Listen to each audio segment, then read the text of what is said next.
America, the world's worst polluter. President Bush continues to resist calls for mandatory cuts in greenhouse gases. But here's a newer face to his nation.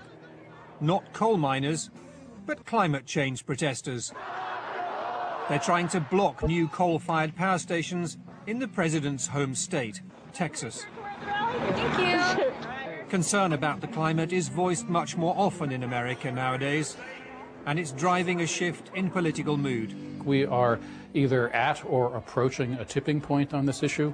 There's been a steady accumulation of science pointing out that climate change is real and happening. That's been reported in the press, and people are believing it. You've seen action by a number of states, led by Governor Schwarzenegger in California. You've had the Al Gore movie. You've had a growing number of corporate leaders recognizing the issue and calling on government to adopt mandatory measures to limit U.S. emissions. Today, a meeting in the United States Senate is witness to that shift in attitude. Here's a platoon of leading American politicians from both parties, meeting lawmakers from Europe, Japan, China and India. Together, they're striving to forge a new global deal to protect the climate.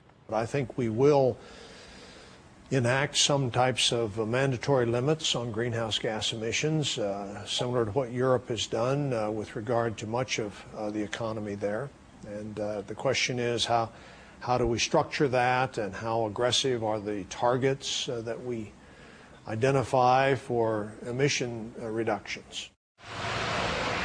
As the global politicians arrived last night, the heavens opened and Washington was blanketed in snow.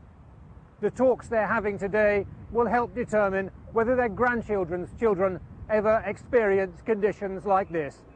Roger Harrabin, BBC News, Washington.